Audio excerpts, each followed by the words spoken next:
ओम शांति।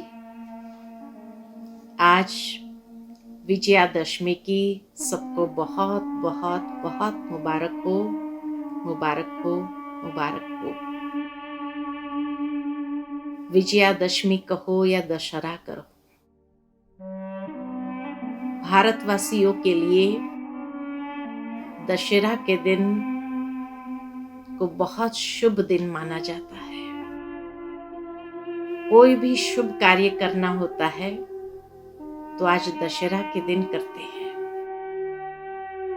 सारा दिन के लिए ही कहा जाता कि बहुत शुभ मुहूर्त है, और क्यों ना हो, क्योंकि 10 सिरों वाला रावण को जो संपूर्ण रीति से मार दिया, लेकिन सचमुच क्या हमने अपने जीवन में से उस रावण को समाप्त किया है? रावण यानी कोई 10 सिर वाला नहीं, लेकिन जो मनुष्य के अंदर रही हुई बुराइयां हैं, यही तो रावण है। इसलिए कहा जाता है कि रावण रुलाता है। वास्तव में मनुष्य की अपनी ही कमजोरियां उसको रुलाती है, अर्थात परेशान करती है। और जीवन में जब भी ये कमजोरियां उभरती है तो कहीं ना कहीं व्यक्ति का विवेक समाप्त हो जाता है, और तभी उसको जीवन के अंदर परेशानी का अनुभव होने लगता है। इसीलिए रावण को दिखाते हैं शास्त्रों के अंदर कि रावण कोई असुर नहीं था, ऋषि पुत्र था, ब्राह्मण था। रावण जैसा विद्वान कोई नहीं, सारे शास्त्रों का ज्ञान उसके पास था, इतना ज्ञानी था। रावण जैसा धनवान कोई नहीं, पूरी सोने की लंका थी उसकी। रावण जैसा शक्तिशाली कोई नहीं, उसके पास सारे दिव्य अस्त्र उसको प्राप्त थे। और कहा जाता है कि रावण जैसा भक्त भी कोई नहीं। शिव की उपासना करता था, शिव की आराधना करता था, उसका आराध्य देव ही शिव को माना जाता है। लेकिन जब इतना व्यक्ति के अंदर था, फिर भी आज सारे भारत भर में उसके जगह जगह पुतले बना बना करके जलाते हैं। तो ये हमारा दुश्मन कैसे बन गया? पुतला तो हमेशा दुश्मन का ही जलाया जाता है, तो रावण हमारा दुश्मन कैसे बन गया? भावार्थ यही है कि अगर आज की दुनिया में देखा जाए तो सारी दुनिया एक रावण राज्य है। रावण का राज्य लंका में खाली नहीं था। लंका एक टापू जैसे दिखाया है, जहां तीनों तरफ पानी है, बीच में जमीन है। तो अगर सारी दुनिया को अगर देखा जाए तो यह सारी दुनिया भी एक टापू है, जहां 3 हिस्सा पानी है और 1 हिस्सा जमीन है। अर्थात एक ऐसे रावण राज्य में आज हर इंसान जी रहा है। इसीलिए रावण को अपना शत्रु मान बैठा है, तभी तो जलाते हैं। दुनिया के अंदर मनुष्य भी ऊंची जाति के होने के बावजूद कभी कभी उनके कर्म किस तरह के होते हैं। रावण जैसा विद्वान होने के बावजूद भी उसने सीता जी का हरण किया, एक घिनौना कर्तव्य किया। ठीक इसी तरह कई बार मनुष्य समझदार होने के बावजूद भी उसके कर्म कैसे होते हैं। इसीलिए ऐसे रावण के ऊपर हमें विजय प्राप्त करना है, अर्थात इन कमजोरियों को संपूर्ण रीति से अपने जीवन से समाप्त करना है। कैसे करेंगे? शास्त्र के अंदर जो कथा आती है कि श्री राम, लक्ष्मण और सीता जी वन में थे, और जब वन में भ्रमण करते हुए पंचवटी पर आए तो वहां पर कहा जाता है कि रावण की बहन आती है उन्हें अपने तरफ आकर्षित करने के लिए। जब लक्ष्मण ने उसका घोर अपमान कर दिया, उसका नाक काट के, तो वो जाती है रावण के पास और कहती है मेरे अपमान का बदला जरूर लेना चाहिए।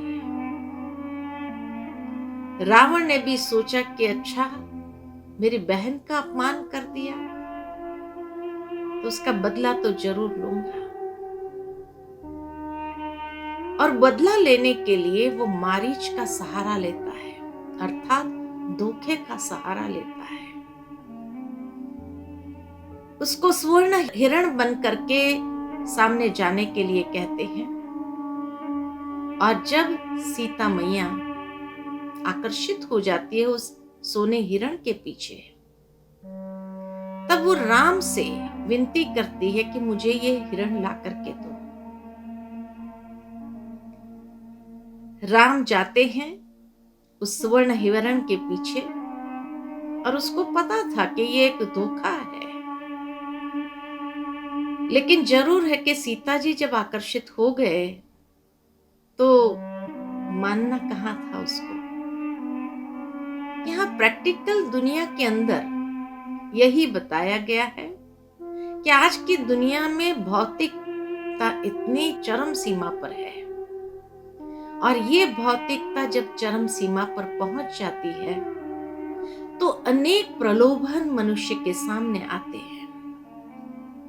तो आत्मरूपी सीता अनेक प्रलोभनों में फंस जाती है, और तब कहीं न कहीं वो परमात्मा राम से ही विनती करती है कि मेरी ये इच्छा पूरी करो।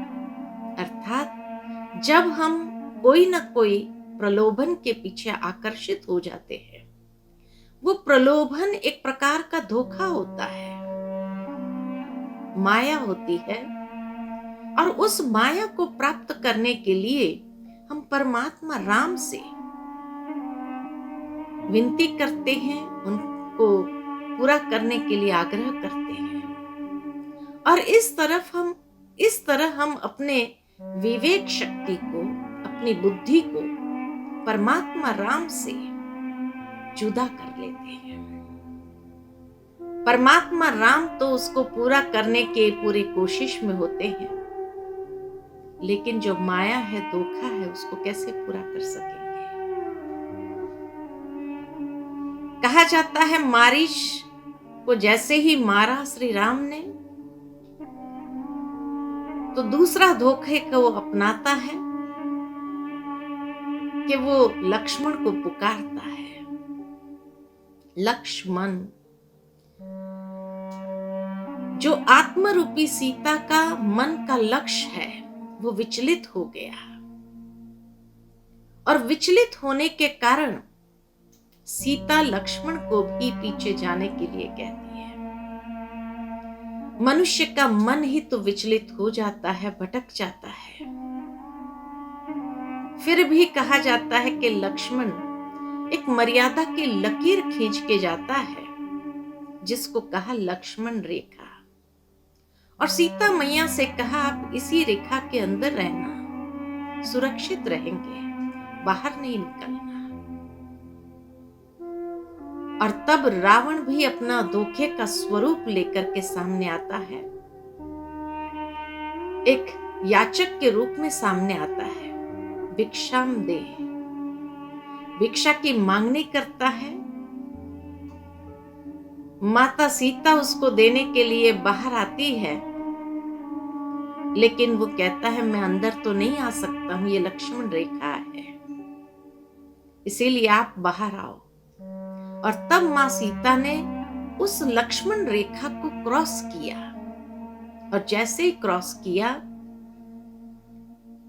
रावण उठाकर ले गया।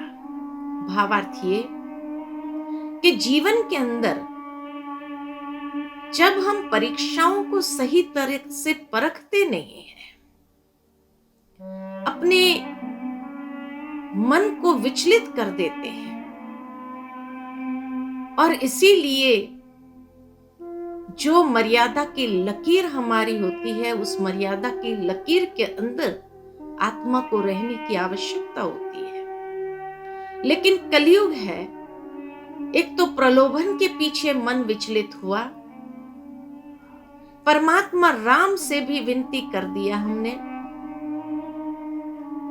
उस मन के विचलित होने से लक्ष्मण को भी हमने अपने पहरे से समाप्त कर दिया, और साथ ही साथ मर्यादा की लकीर को भी जब हम क्रॉस कर देते हैं। दुनिया में कहा जाता किसी को मदद करना चाहिए, जरूर करना चाहिए, परंतु मर्यादा की लकीर में रह करके किसी को मदद करें। लेकिन जब कोई मर्यादा की लकीर को क्रॉस करके मदद करने का प्रयत्न करते हैं, तो जरूर है वो रावण उठा करके ले जाता है। और कहां ले जाता है? अशोक वन में, जहां चारों तरफ सुख सुविधा बहुत थी, लेकिन उस अशोक वन में सीता मैया बैठी थी शोक में। अर्थात के चारों तरफ आज सुख सुविधाओं के साधन होने के बावजूद भी आत्मरूपी सीता शोक में बैठी है, क्योंकि राम से जुदी हो गई। अर्थात परमात्मा राम से जुदाई का अनुभव करते हैं। इसीलिए रामायण के अंदर बहुत सुंदर वर्तमान समय के साथ इसकी भेंट की जाए तो सचमुच हर आत्मा रूपी सीता भौतिक सुख सुविधाओं के बीच में होते हुए भी परेशानियों का अनुभव कर रही है, दुख का अनुभव कर रही है, आत्मा अंदर से तड़प रही है। तब कहा जाता है कि परमात्मा राम आते हैं और आकर के उस रावण को, सीता जी को वापस लौटाने के लिए हनुमान जी को भेजा, अंगद को भेजा, लेकिन उसके बावजूद भी जब उसने नहीं लौटाया, तब आक्रमण होता है और उस रावण का खात्मा होता है। लेकिन कहा जाता है कि रावण का एक सर काटते थे तो दूसरा निकल आता था, दूसरा काटते थे तीसरा निकल आता था, मर नहीं रहा था। फिर जब उसको बताया गया कि नाभि में मारो, नाभि अर्थात के जहां से आत्मा की सारी नाड़ियां शरीर के साथ जुड़ी हुई होती है। भावार्थ है कि आत्मा की जो नाड़ी है वो है उसकी विचार शक्ति, संकल्प शक्ति, और जब उस संकल्प शक्ति से उसको समाप्त किया जाए, उस नाड़ी पे उसको तीर मारा जाए, तब जाकर के सारे अशुद्ध संकल्प जब समाप्त हुए तो अंदर में परिवर्तन आता है। अर्थात संपूर्ण रावण का खात्मा हुआ और हम अपने जीवन के अंदर उस बुराई के ऊपर जब अच्छाई के आधार से जीत प्राप्त कर लेते हैं। क्योंकि वैसे अगर बुराई को मारा जाए तो दूसरी बुराई उभर आती है, एक बुराई को समाप्त की तो दूसरी खड़ी हो जाएगी। लेकिन अगर उसका रिप्लेसमेंट अच्छाइयों से किया जाए तभी तो वो संपूर्ण रीति से समाप्त होगा। और उसके लिए दृढ़ संकल्प करना बहुत आवश्यक है, क्योंकि दृढ़ता से ही उस बुराई के ऊपर संपूर्ण विजयी हो सकते हैं।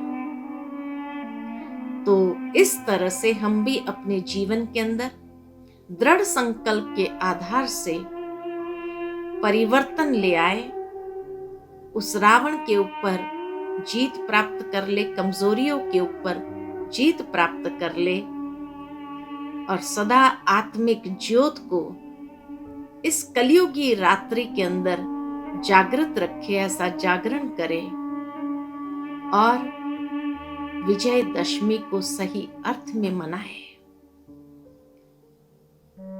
तब श्री राम की जय जयकार चारों ओर हो सकती है, अर्थात आत्म राम की भी जय जयकार चारों ओर हो सकती है परमात्मा राम के साथ। परमात्मा राम हमें विधि बताते हैं, आत्मा राम को पुरुषार्थ के आधार से उन बुराइयों के ऊपर विजय प्राप्त करनी है। तो आए सच्चा दशहरा हम बहुत सुंदर तरीके से मनाएं और अपने जीवन के अंदर उस प्रकाश का अनुभव करें, उस स्वतंत्रता का अनुभव करें, उस फ्रीडम का अनुभव करें और संपूर्ण रीति से अपने जीवन को समृद्ध करें अनेक प्रकार के वैल्यूज से, क्योंकि वैल्यूज आएंगी तो वीकनेस खत्म होंगे। जब जीवन के अंदर मूल्य आएंगे तो कमजोरियां समाप्त होगी। इसी आधार पर हम अपने जीवन को मूल्यों से समृद्ध करें और इस तरह ये दशहरा मना करके अपने जीवन के अंदर विजय का अनुभव करें। तब कहा विजयादशमी। पुनः सबको बहुत बहुत विजयादशमी की मुबारक हो, मुबारक हो, मुबारक हो। ओम शांति।